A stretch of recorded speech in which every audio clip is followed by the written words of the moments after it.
नमस्कार दोस्तों, जीके की आज फर्स्ट क्विज लेकर मैं अजीत सिंह आप सभी लोगों के सामने हाजिर हूं।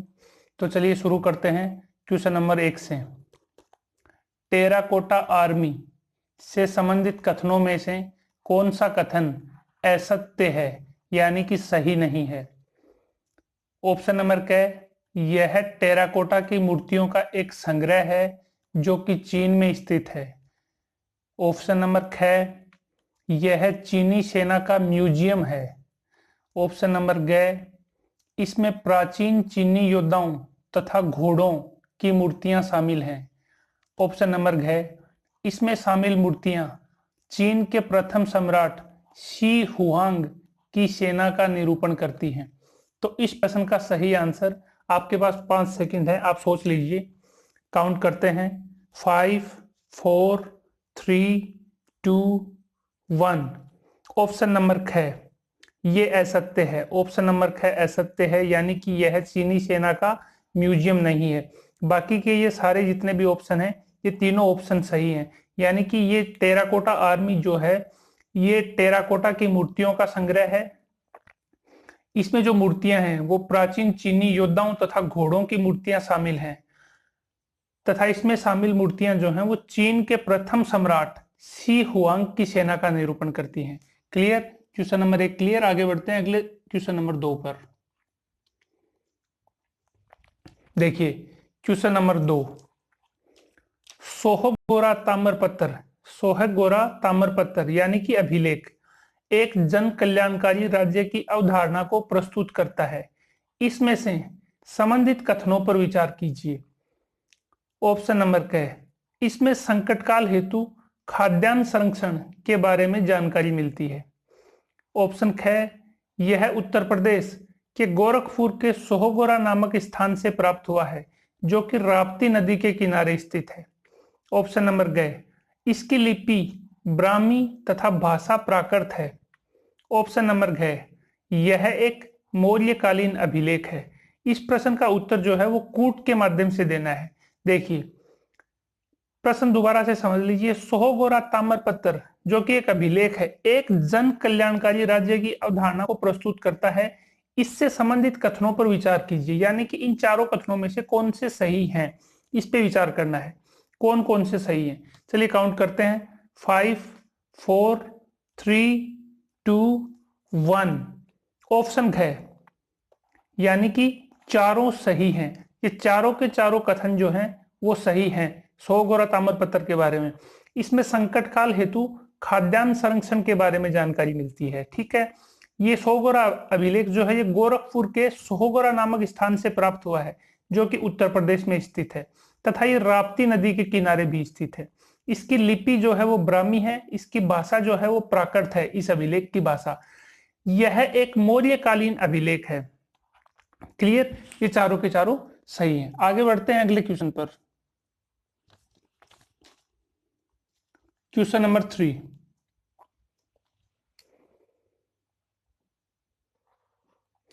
प्रथम विश्व युद्ध के संदर्भ में सबसे अपमानजनक संधि जो कि द्वितीय विश्व युद्ध का मुख्य कारण साबित हुई, निम्न में से कौन सी है?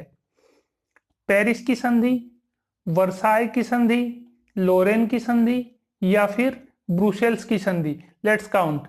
5 4 3 2 1। इसका सही आंसर है ऑप्शन ख, वर्साय की संधि। वर्साय की जो संधि है वो प्रथम विश्व युद्ध के बाद हुई थी, जिसे कि सबसे अपमानजनक संधि माना जाता है। क्यों? उसका कारण ये है, ये संधि जो है वर्साय की संधि, ये हुई थी 28 जून 1919, प्रथम विश्व युद्ध की समाप्ति के तुरंत बाद, तथा इसमें और मित्र राष्ट्रों द्वारा जर्मनी पर इस संधि के द्वारा भारी आर्थिक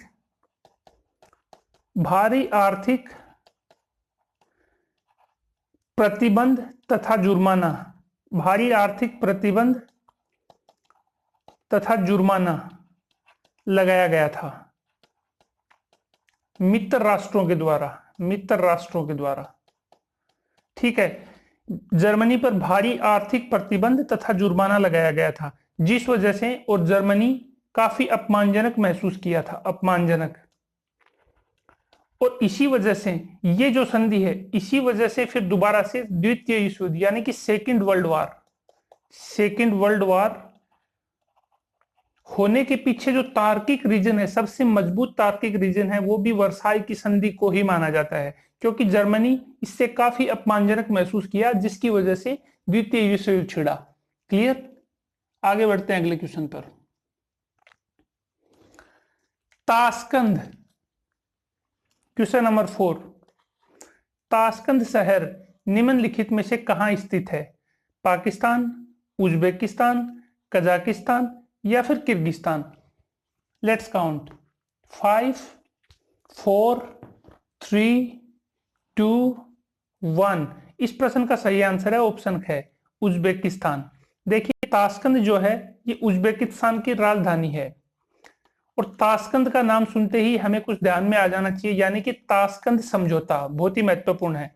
ताशकंद समझौता,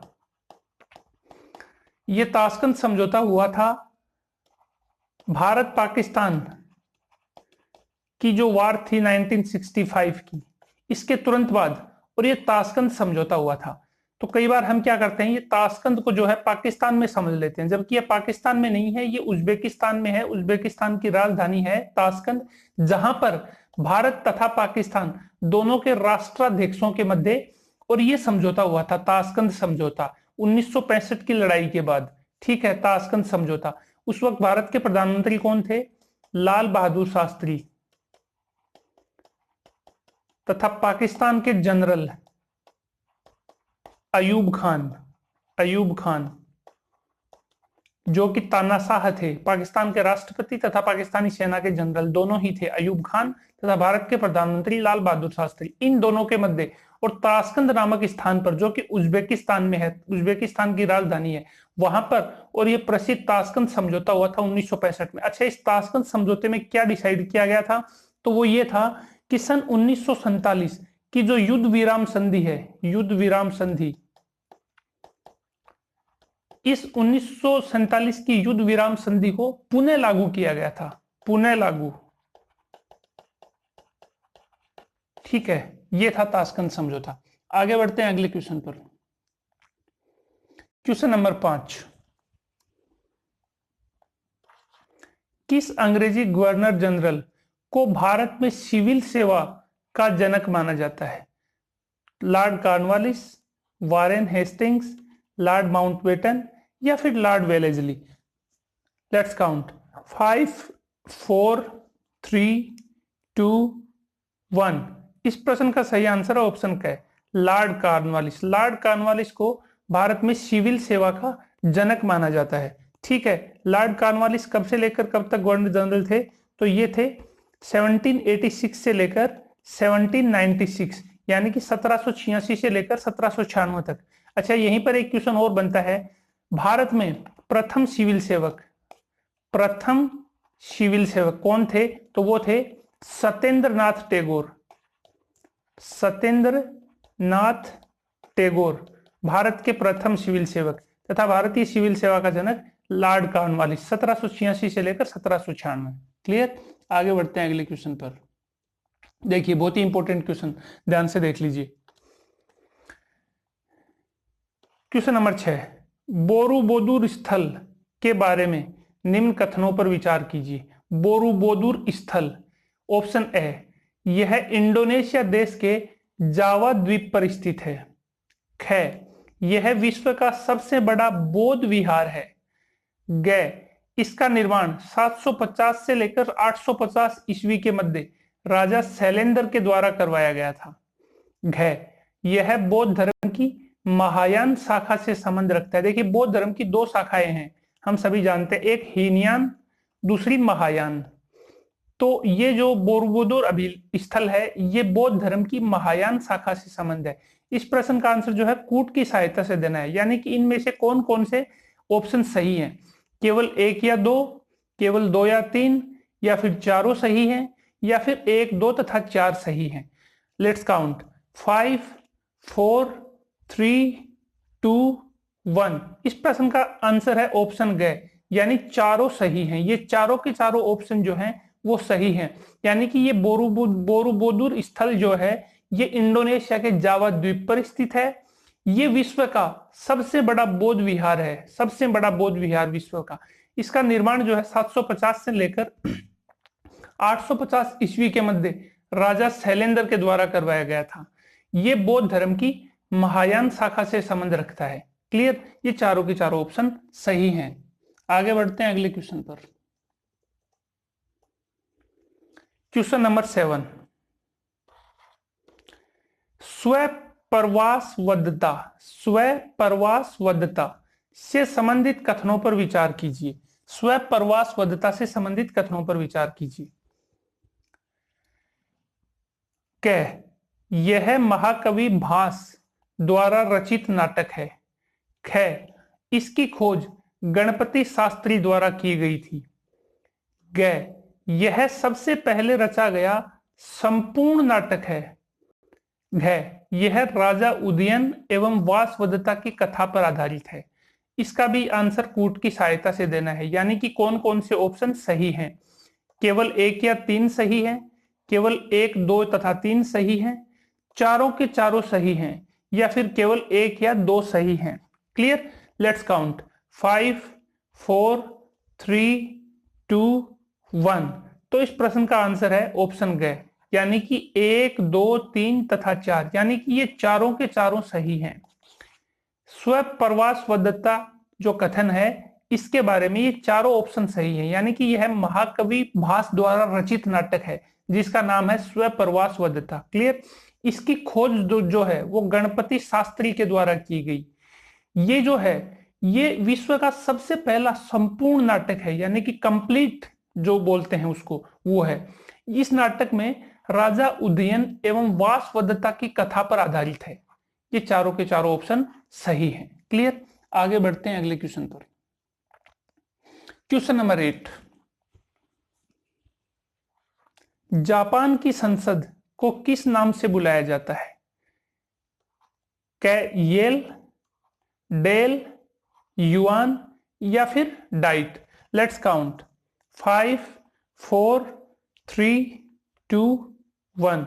इस प्रश्न का सही आंसर है ऑप्शन घ, डाइट। जापान की संसद को जो है डाइट कहकर बुलाया जाता है। देखिए हमारे यहां जैसे संसद है, संसद पार्लियामेंट, ऊपरी सदन है राज्यसभा, निचला सदन है लोकसभा। क्लियर, ऐसे ही सेम जापान की संसद है जिसको बोलते हैं डाइट। सबसे पहला इसका नाम है वो डाइट है। अपने यहाँ नाम है संसद, जापान में इस संसद को बोलते हैं डाइट। इसका ऊपरी सदन जो है हमारे यहाँ जो राज्यसभा है, जापान में इसको बोलते हैं प्रतिनिधि सभा, प्रतिनिधि सभा। निचला सदन जो हमारे यहाँ लोकसभा है, जापान में इसको बोलते हैं पार्षदों की सभा, पार्षदों की सभा। क्लियर, अच्छा हमारे यहाँ राज्यसभा तथा लोकसभा, लोकसभा का जो निर्वाचन है वो प्रत्यक्ष निर्वाचन प्रणाली द्वारा होता है तथा राज्यसभा का जो निर्वाचन है हमारे यहाँ वो अप्रत्यक्ष निर्वाचन पद्धति से होता है। क्लियर, लेकिन जापान में दोनों ही सदनों के चुनाव जो हैं वो प्रत्यक्ष निर्वाचन पद्धति से होते हैं। क्लियर, तो जापान की संसद को डाइट बोलते हैं, ऊपरी सदन प्रतिनिधि सभा, निचला सदन पार्षदों की सभा, तथा दोनों ही सदनों के चुनाव जो हैं वो प्रत्यक्ष निर्वाचन पद्धति से होते हैं। क्लियर, आगे बढ़ते हैं अगले क्वेश्चन पर। क्वेश्चन नंबर 9, विश्व का ऐसा कौन सा शहर है जहां आज भी संपूर्ण राजशाही कायम है, संपूर्ण राजशाही कायम है। अफगानिस्तान, ईरान, सऊदी अरब या फिर संयुक्त अरब अमीरात। Let's count. 5, 4, 3, 2, 1। इस प्रश्न का सही आंसर है ऑप्शन ग, सऊदी अरब। देखिए सऊदी अरब जो है ये पूर्णतया मुस्लिम राष्ट्र, सबसे पहला तथ्य पूर्णतया, जस्ट ए मिनट, सबसे पहले तो सऊदी अरब जो है ये पूर्णतया मुस्लिम राष्ट्र, पूर्णतया मुस्लिम राष्ट्र है। क्लियर, इसके बाद सऊदी अरब का कोई भी लिखित संविधान नहीं है, लिखित संविधान नहीं है। नहीं है। यहाँ पे शासन व्यवस्था जो है वो पूर्णतया इस्लामी कानून के आधार पर शासन व्यवस्था चलती है। इस्लामी कानून को क्या बोलते हैं? शरीयत, यानी कि पूर्णतया कुरान के सिद्धांतों पर और शासन व्यवस्था सऊदी अरब में चलती है, कोई भी लिखित संविधान नहीं है। ठीक है। इसके बाद सऊदी अरब एकमात्र ऐसा देश है जहां पर कोई आज तक कोई भी चुनाव नहीं हुआ है। क्लियर। यहां पर किसी को भी राजनीतिक दल बनाने की अनुमति नहीं है। तथा सबसे महत्वपूर्ण तथ्य, विश्व के सबसे क्रूर कानून जो है इस देश में पाए जाते हैं, सऊदी अरब, जहां पर आज भी संपूर्ण राजशाही कायम है। क्लियर। आगे बढ़ते हैं अगले क्वेश्चन पर। क्वेश्चन नंबर 10, विश्व के इतिहास में सर्वप्रथम किस सभ्यता में सरकारी कर्मचारियों के चयन की प्रक्रिया शिक्षा तथा प्रतियोगी परीक्षा होने के प्रमाण मिलते हैं? क्लियर। ऑप्शन क मिस्र की सभ्यता, ऑप्शन ख ईरान की सभ्यता, चीन की सभ्यता या फिर रूस की सभ्यता। Let's count 5 4 3 2 1। इस प्रश्न का सही आंसर है चीन की सभ्यता। ऑप्शन ग यहां सही है, चीन की सभ्यता। देखिए, चीन की सभ्यता में विश्व में सबसे पहले सरकारी कर्मचारियों के चयन के लिए शिक्षा तथा प्रतियोगिता परीक्षा को आधार बनाने के प्रमाण मिलते हैं। तथा इस सभ्यता में इस प्रक्रिया के द्वारा चयनित जो अधिकारी होते थे वो मंदारिन कहलाते थे। मंदारिन, उन अधिकारियों का नाम होता था, अधिकारियों का नाम मंदारिन पद नाम कहकर संबोधित करते थे। वर्तमान में मंदारिन जो है वो चीनी भाषा को कहा जाता है। चीन की जो भाषा है उसको वर्तमान में मंदारिन कहकर संबोधित करते हैं। परंतु सभ्यता के विकास के समय ऐसे अधिकारियों को मंदारिन कहा जाता था जो कि शिक्षा तथा प्रतियोगिता परीक्षा के माध्यम से और सरकारी कर्मचारी जो चयन होते थे उनको कहा जाता था मंदारिन। ये थे आज के जीके की क्विज के और मोस्ट इंपोर्टेंट क्वेश्चंस। ऐसे ही करके मैं 1 लाख क्वेश्चन और पूरे के पूरे ऐसे ही करके क्विज के माध्यम से और यहाँ डालने वाला हूं। तो आपसे निवेदन है, ये हमारा आज का पहला वीडियो था। आप जब भी इस वीडियो को देखें प्लीज चैनल को सब्सक्राइब कर ले, क्योंकि यूपीएससी का जो एग्जाम पैटर्न है उसके आधार पर मैं सारी की सारी क्विज लाऊंगा। और यूपीएससी का ऐसा टेढ़ा मेढ़ा पैटर्न है कि कोई समझ नहीं पाता है। तो आप इसको सब्सक्राइब करके रख लीजिएगा चैनल को, और हम समय समय पर मिलते रहेंगे। बहुत बहुत धन्यवाद।